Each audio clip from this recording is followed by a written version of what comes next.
ଆଜିର ଭିଡ଼ିଓରେ ଆମେ ତୃତୀୟ ଶ୍ରେଣୀ ସରସ୍ୱତୀ ଗଣିତମାଳାର ପୃଷ୍ଠା 97ର 10 ନମ୍ବରଟିକୁ କରିବା। 10 ନମ୍ବରରେ ଦେଲା ଆମକୁ ଶୂନ୍ୟ ସ୍ଥାନ ପୂରଣ କର। କ'ଣ ଦେଲା ନା ଶୂନ୍ୟ ସ୍ଥାନ ପୂରଣ କର। ଦେଖ ଏଠି 10 ନମ୍ବର କକୁ କରିବା ଡ୍ୟାସ୍ ବିଭକ୍ତ 5 ସମାନ 1। ଆମେ କ'ଣ ଜାଣିଛନ୍ତି ଲବରେ ଯେଉଁ ସଂଖ୍ୟା ହରରେ ସେଇ ସଂଖ୍ୟା ଆସିଲେ ଭଗ୍ନାଂଶଟି ଆମର 1 ହୁଏ।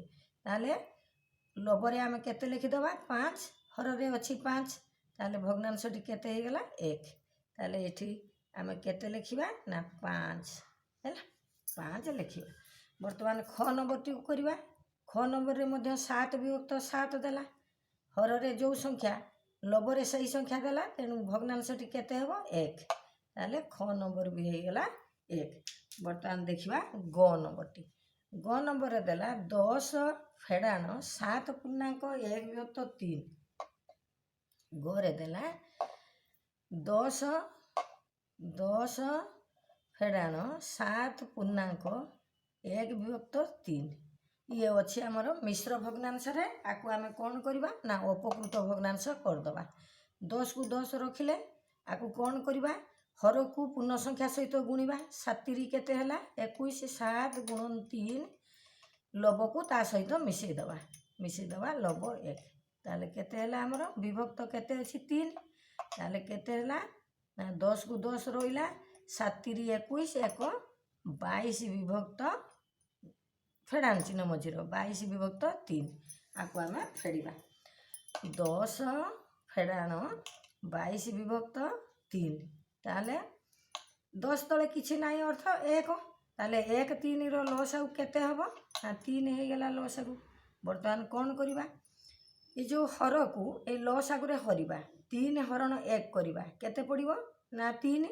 ତାହେଲେ ବର୍ତ୍ତମାନ କ'ଣ କରିବା ସେଇ 3କୁ ଆମେ ଲବରେ ଗୁଣି ଦେବା ହେଲା, ମଝିରେ ଫେଡ଼ାଣ ଚିହ୍ନକୁ ଫେଡ଼ାଣ ଚିହ୍ନ ଦେବା।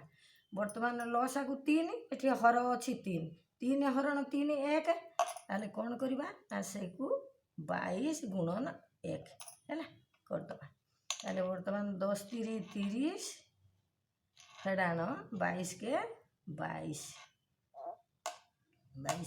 22 ବିଭକ୍ତ କେତେ ନା 3।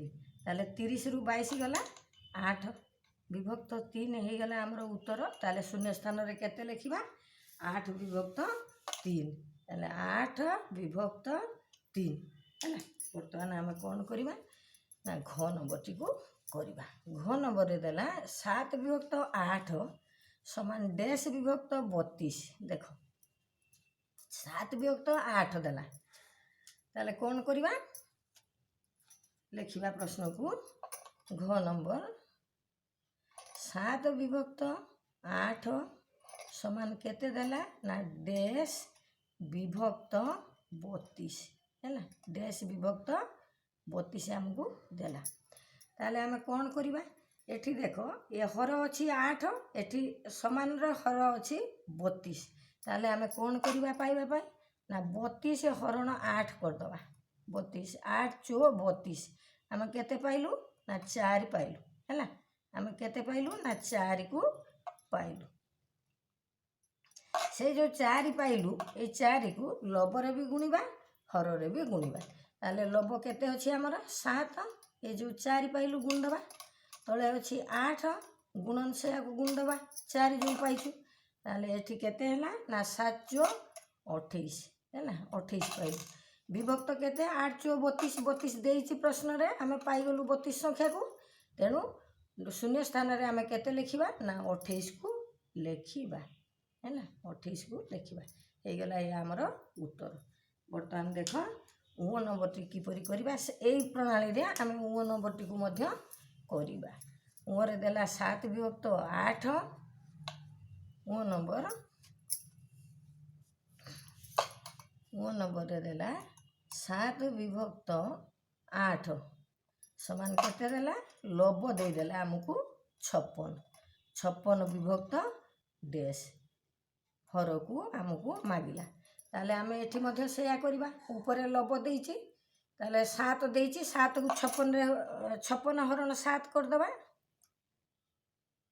56 हरण आम केते करदे ना 7 करवा ताले 7 के कहते 7 8 56 8 पाइले 56 पाइगलु ताले केते पाइलु 56 ये जो 8 ये 8 को लबरे गुणिबा हररे गुणिबा 7 गुणन 8 विभक्त 8 गुणन 8 ताले केते हला 856 856 ये जो 56 देजे आमे आको आमे बाहर कलु वर्तमान तल संख्या गुणिबा 8 8 64 ताले शून्य स्थान रे आमे केते लिखिबा 64 हला 56 विभक्त 64 हला हमर उत्तर एई भली लब हर देथिले आमे ताकू हरिकी उत्तर बाहर करिबा वीडियो को एठी शेष करिबा सब्सक्राइब करिवो लाइक करिवो।